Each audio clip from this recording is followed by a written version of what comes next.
Hello, BookTube. We're continuing my 2024 library tour at your popular request. And we are in bookcase number 2.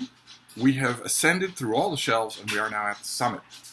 And I believe we are going to knock the summit off today. I don't think there's any more summit to go. Then we'll be on to bookcase number 3. So, let's see. Okay, good. All right, the first books are blocked. We have 2 of these old pocket paperbacks of While Rome Burns by Alexander Woolcott, and 2 of these old pocket paperbacks of Long, Long Ago. Just collections of general interest essay pieces that he did for the New Yorker that are quite good. A lot of them hold up over time. And these books hold up over time, which is just as important. Okay, then we have, this is Max Beerbohm. This is 7 Men and 2 Others, and an old Penguin. Personal profiles about people that he knew and or screwed. We have an old pocket paperback of Elizabeth and Essex, as it in Strachey. This is a fantastic book, just fantastic. And this really holds up. Like I mentioned, these old pocket paperbacks really hold up. They almost lie flat on the table or the page, which used to be the yardstick of a well-bound book. Not anymore, once upon a time. Okay, then we have an animal memoir. This is by Harriet Weaver. This is Frosty, a raccoon to remember, an animal memoir of someone taking in a wild animal. I love this subgenre, no matter what the animal is. Raccoons are a little bit on the creepy side because they're so human-like, not just in their personalities, but in their hands. They have hands, not just paws. It's uncanny. But by all, I've never actually had one, of course, but because I have lived my whole life with their natural enemy. But I've heard that they make wonderful, affectionate pets. Maybe one of you can confirm. Then we have the Portable Library, the Viking Portable Library. This is the Viking Portable Prescott, which is just a tiny sliver of everything that this author wrote. I love this author, so the more I can get, the better. This thing is... like I've mentioned many times before on this channel, the Viking Portable Libraries, we're going to encounter a lot of them. I don't think we're going to see any more today. But the Viking Portable Libraries had many different liveries, many different appearances, and this was when they were doing these odd, cartoonish covers.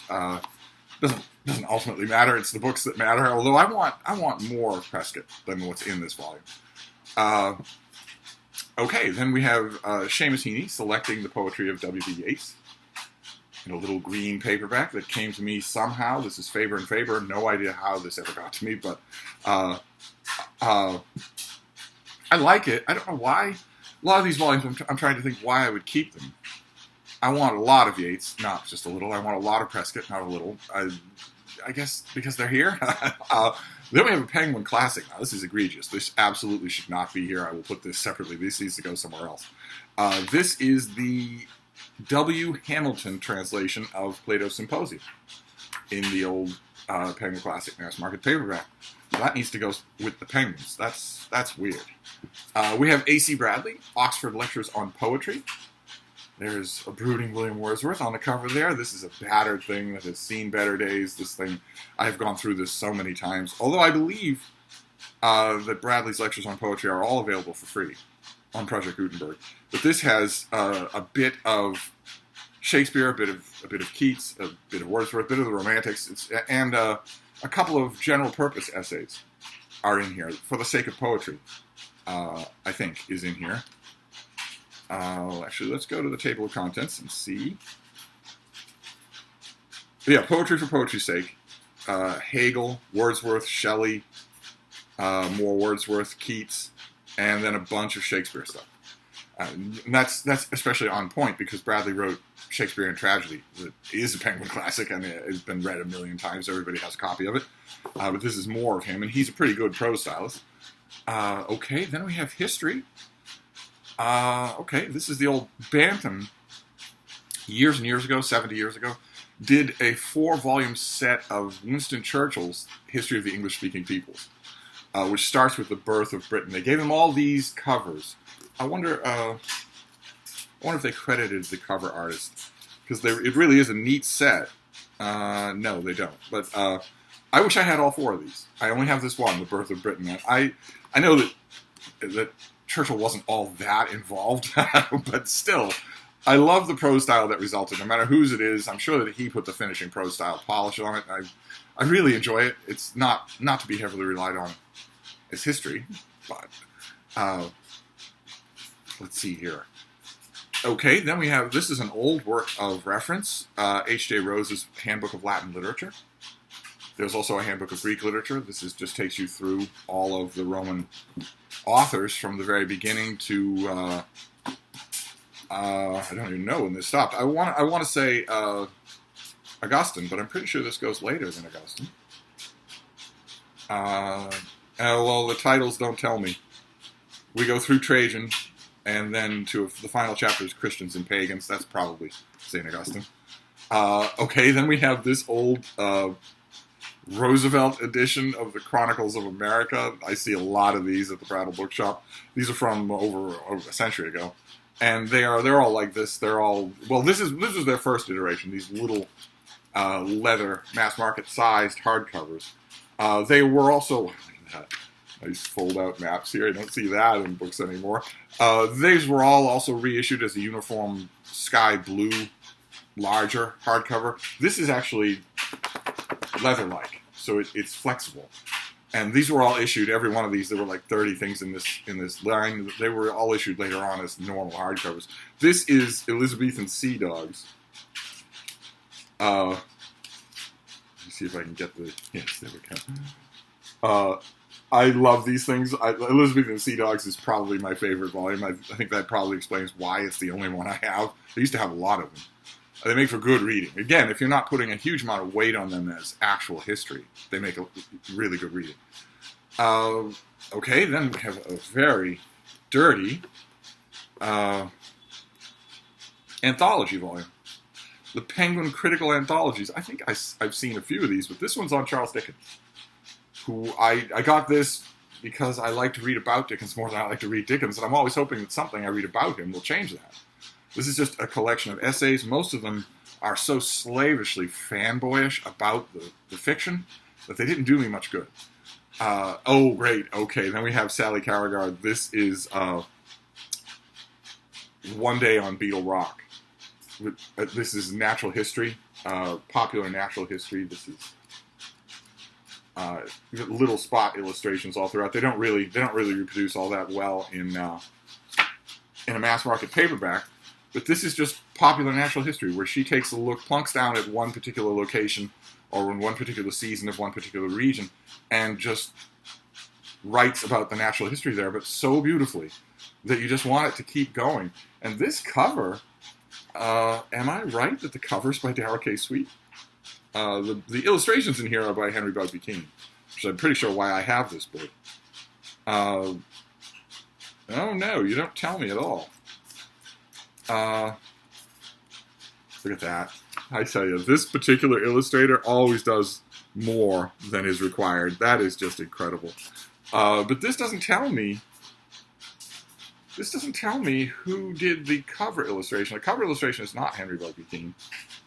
I think it might be Darrell K. Sweet, illustrating in his pre-fantasy years. Then we have another Sally Carragher. Fantastic. I wish I had all of these. I don't have all of her. In hardcover or mass market, I don't have all of her. This is Wild Heritage.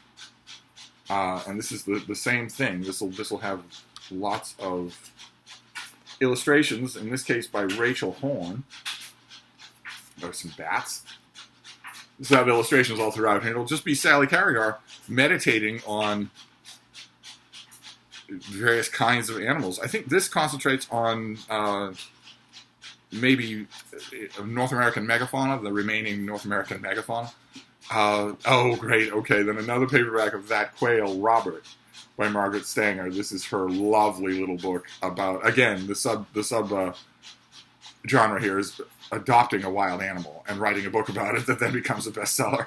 And this is about a tiny little quail that the author adopts, and it's just an enchanting story. There's no other way to describe it. It's just an enchanting story.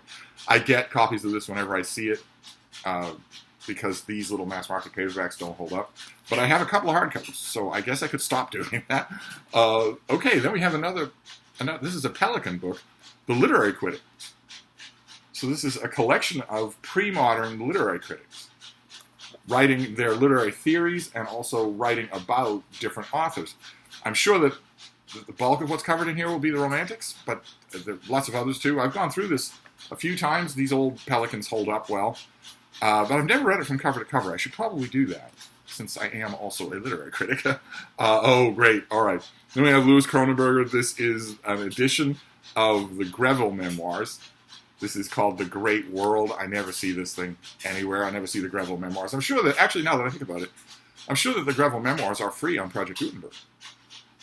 But they're amazingly good, amazingly entertaining look inside the world of power in Greville's day. I almost wrote a long essay about these that would have been a huge amount of fun to research and write. Maybe I'll still do that for my new Steve Reads. But this is, I don't know that you'll ever see this volume, but I really enjoy it. I reinforced, but even so, it's not gonna last. It's not gonna take much more of a reading. So I need to find more Greville somehow. Okay, then we have a Pelican classic of the complete works of Halifax. No other popular edition of this author's work has existed in 100 years, as far as I know. There might be an academic version somewhere, but this was a revelation. This is the kind of thing that Pelican and Penguin used to do, and used to be able to turn at least a modest profit doing this. Makes you think about the dumbing down of the reading public. No mass markets are made anymore except romance and murder mysteries. But even if you made one, who would buy this? And Halifax, I'm sure, is all available for free. This is dangerously close to being philosophy, but nevertheless, I was happy to find it. Then we have Double. This is Joseph Dean, Hatred, Ridicule, or Contempt. I actually found 2 copies of these things. These are famous libel and slander cases, taken from court documents, dramatized by the author. Delightful reading, just delightful. Where you watch under the heading, under the umbrella of law, you watch slanders get ripped to pieces, their victims get ripped to pieces. It's delightfully chosen. It's all about Joseph Dean's choosing here. Another person with this same aggregate of material would not have made so enjoyable a book. Okay, then we have a much newer book. This is also a Penguin, almost mass market. This is On Reading the Grapes of Wrath by Susan Shillinglaw. And it's great. I loved it. I didn't expect that I would. I'm not a huge fan of Steinbeck. I'm not a huge fan of his 2 epics. And this was riveting the whole time. The author is not trying to convert you. And she's not offering just a blanket fan letter. This walks the line in between those 2 things. It's just wonderful. I've been doing a really bad job of so-called annotating these library tours. I will try to find what I wrote about On Reading the Grapes of Wrath. I know that I did. Then we have an old Tuttle paperback of Lafcadio O'Hearn, Exotics and Retrospectives. It's just a delightful thing here from Tuttle that these old Tuttle paperbacks are illustrated. Now this one has. But they're also fragile. The binding is not good. So, and I don't know, Lafcadio O'Hearn is only spottily reprinted, which is a terrible shame. Because he never wrote anything that wasn't great. It wasn't really enjoyable to read. This is no exception. But I got this. I've read bits and pieces of this, but I'm afraid to really go at it because it'll fall apart and I have no other version. Although, now that I think about it again, Lafcadio O'Hearn is probably on Project Gutenberg. It's not the same, though. And then we finish up with Samuel Adams Drake, a Boston writer. We have a couple of his books. Tuttle also did these, and they did 5 or 6 of them. I only have 2. There's Historic Mansions and Highways Around Boston. And these tight little mass market paperbacks that have all sorts of spot illustrations and full photos. And then I have 2 copies of Old Landmarks and Historic Personages of Boston. So just 2 of Samuel Adams Drake out of the bunch that Tuttle did. I keep looking for them. I'm sure that Samuel Adams Drake, well, he's gone and he won't be back. He won't be reprinted. But it would be nice if I could find a whole set of these, or doubles of them, so that I'm not always worried about ripping them apart. But that is it. Samuel Adams Drake is the end of the summit. We have reached, finished, knocked off the summit of bookcase number 2. Didn't think it would happen when we were down on the bottom. I didn't think it would happen.